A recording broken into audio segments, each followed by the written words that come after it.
2025ನೇ English ಉತ್ತರಕ್ಕಿಯಾಗಿದೆ. ಇದು 3ನೇ ಉತ್ತರಕ್ಕೆ. ಇದು ಕನ್ನಡ ಮಾಧ್ಯಮ ವಿದ್ಯಾರ್ಥಿಗಳ ಇಂಗ್ಲಿಷ್ ಪ್ರಶ್ನೆ ಪತ್ರಿಕೆಯಾಗಿದೆ. ಇಲ್ಲಿ ಮಲ್ಟಿಪಲ್ ಚಾಯ್ಸ್ ಪ್ರಶ್ನೆಗಳನ್ನು ಕೇಳಿದ್ದಾರೆ. 4 ಮಲ್ಟಿಪಲ್ ಚಾಯ್ಸ್ ಪ್ರಶ್ನೆಗಳಿವೆ. First question, choose the appropriate question tag. Reader works hard, doesn't he? Second question, read the following conversation, fill in the blanks choosing most appropriate word ಅಂತ ಕೇಳಿದ್ದಾರೆ. Appropriate word ಅನ್ನು tick ಹಾಕಬೇಕು. Option D, would have, wouldn't have.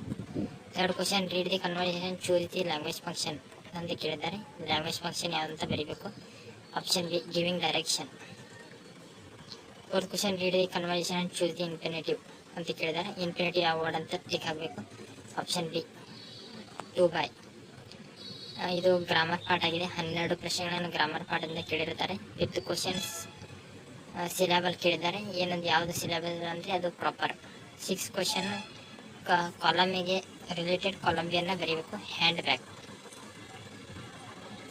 7th question, fill in the blanks correct article, the. 8th question, suitable ಲಿಂಕರನ್ನು ಬರೀಬೇಕು, but. 9th question, appropriate preposition ಅಂತ ಕೇಳಿದ್ದಾನೆ, for. 10th question, where going. 11th question, objective ಅಂತ ಬರೀಬೇಕು. ಇದು parts of speech ಆಗಿದೆ. 12th question, intelligent ವರ್ಡ್ನ ಬ್ರ್ಯಾಕೆಟ್ನಲ್ಲಿ ಬರೆಯೋದಾಗಿದೆ. Answer intelligence. ಇನ್ನೊಂದು ಕ್ವಶನ್, ನೌನ್ ಅಂತ ಸೆಂಟೆನ್ಸನ್ನು ಹುಡುಕೋದಾಗಿರುತ್ತೆ. 14th ಕ್ವಶನ್, ಪಾಸಿಟಿವ್ ಡಿಗ್ರಿ, ಅದನ್ನು ಚೇಂಜ್ ಇಂಟು ಪಾಸಿಟಿವ್ ಡಿಗ್ರಿಯಲ್ಲಿ ಕನ್ವರ್ಟ್ ಮಾಡೋದಾಗಿದೆ. 15th question, change the passive voice ಅಂತ ಕೇಳಿದ್ದಾರೆ. ಇಲ್ಲಿ 16th ಕ್ವಶನಲ್ಲಿ ರಿಪೋರ್ಟೆಡ್ ಸ್ಪೀಚ್ ಅಂತ ಕೇಳಿದ್ದಾರೆ. 17th ಕ್ವಶನ್, ಒಂದು ಪ್ರಶ್ನೆ ಕೊಟ್ಟಿರ್ತಾರೆ. ಆ ಪ್ರಶ್ನೆಯಲ್ಲಿರುವ ಸ್ಪೆಲ್ಲಿಂಗ್ ಮಿಸ್ಟೇಕನ್ನು ಹುಡುಕಿ ಬರೆಯೋದಾಗಿರುತ್ತೆ. ಏನದು ಕ್ಲೋಸ್ ಆ್ಯಂಡ್ ಕೇರ್ಫುಲ್ ಅಂತ ಬಂದಿದೆ ಪ್ರಶ್ನೆ. ಇಲ್ಲಿ 2 ವಾಕ್ಯದಲ್ಲಿ ಉತ್ತರಿಸಿ ಅಂತ 7 ಪ್ರಶ್ನೆಗಳನ್ನು ಕೇಳಿರ್ತಾರೆ. ಇವು ಪೋಯಮ್ ಮತ್ತು ಚಾಪ್ಟರ್ ಪಾಠದಿಂದ ಬಂದಿರುತ್ತೆ. 2 ಪಾಠದಿಂದ ಬಂದಿರುತ್ತೆ. 2 ಅಂಕದ 7 ಪ್ರಶ್ನೆಗಳಿವೆ. ಈ ರೀತಿಯಾಗಿ ಬರೀಬೇಕು. ಬರೆದಾಗ ನಿಮಗೆ 2 ಅಂಕಗಳು ದೊರೆಯುತ್ತವೆ.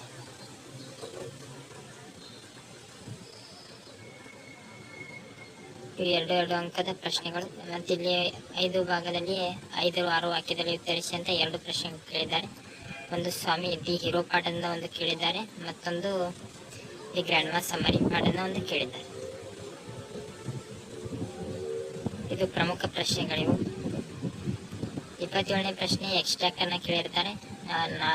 4 ಎಕ್ಸ್ಟ್ರಾಕ್ಟ್ ಅನ್ನು ಕೇಳಿರ್ತಾರೆ. ಯಾರು ಹೇಳಿದ್ದಾರೆ ಅಂತ ಕೇಳಿರುತ್ತವೆ. 4 ಪ್ರಶ್ನೆಗಳನ್ನು ನೀವು ಬರೀಬೇಕು.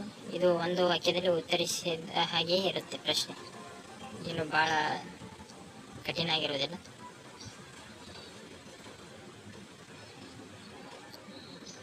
ಇಲ್ಲಿ ನೋಡಿ, 7ನೇ ಭಾಗದಲ್ಲಿ ಒಂದು ಪ್ರೊಫೈಲ್ ರೈಟಿಂಗ್ ಅನ್ನು ಕೇಳಿರ್ತಾರೆ. 3 ಅಂಕದ ಒಂದು ಪ್ರೊಫೈಲ್ ರೈಟಿಂಗ್ ಇರುತ್ತೆ. ಅದನ್ನು ನೀವು ಪ್ಯಾರಾಗ್ರಾಫ್ ವೈಸಲ್ಲಿ ಬರೀಬೇಕು.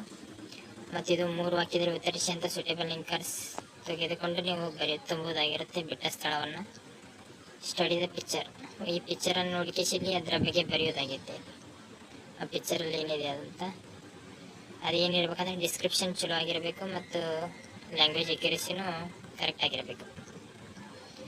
ಇದು ಪೋಯಮನ್ನು ಕೇಳಿರ್ತಾರೆ. Quality of mercy that takes task. ಇದು ಭಾಳ ಪ್ರಮುಖ ಪದ್ಯ.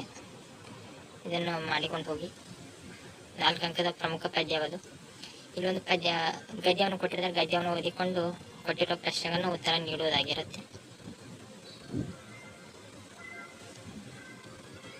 ಮತ್ತು ಇಲ್ಲಿ 2ನೇ ವಿಭಾಗದಲ್ಲಿ 12ನೇ ವಿಭಾಗದಲ್ಲಿ ಕ್ವಶನ್ 8 ವಾಕ್ಯದಲ್ಲಿ ಉತ್ತರಿಸಿ ಅಂತ ಇದನ್ನು ಕೇಳಿರ್ತಾರೆ. ಯಾವ ಕೇಳಿದ್ದಾರೆ ಅಂದರೆ ದಿ ಗುಕಾಕ್ ಅವರ ಅನುಭವ ಮತ್ತು ಬ್ಯಾಲಾಡ್ ಟೆಂಪೆಸ್ಟ್ ಅವರ ಪೋಯಮ್ ಸಮ್ಮರಿ ಮತ್ತು ಜಾರ್ಜ್ ಪ್ಲೇಯರ್ ಅವರ ಸಮ್ಮರಿ. ಯಾವುದು ಸುಲಭ ಆಗುತ್ತಲ್ಲ ನೀವು ಬರೀಬೋದು. ಒಟ್ಟು 4 ಅಂಕದ ಪ್ರಶ್ನೆ ಇವೆಲ್ಲ.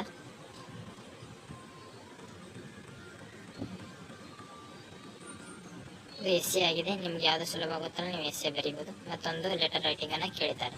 ಒಂದು ಫಾರ್ಮಲ್ ಮತ್ತು ಒಂದು ಮ್ಯಾಟರ್ ಲ್ಯಾಂಗ್ವೇಜ್ ಈ ಕೆಲಸ.